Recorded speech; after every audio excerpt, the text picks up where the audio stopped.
నందమూరి వారసుడు పేరు బాలకృష్ణుడు.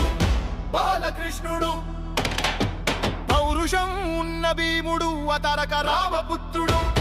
రామపుత్రుడు కల్మషం లేని చంద్రుడు, ముక్కు సూటితనం ఉన్నోడు.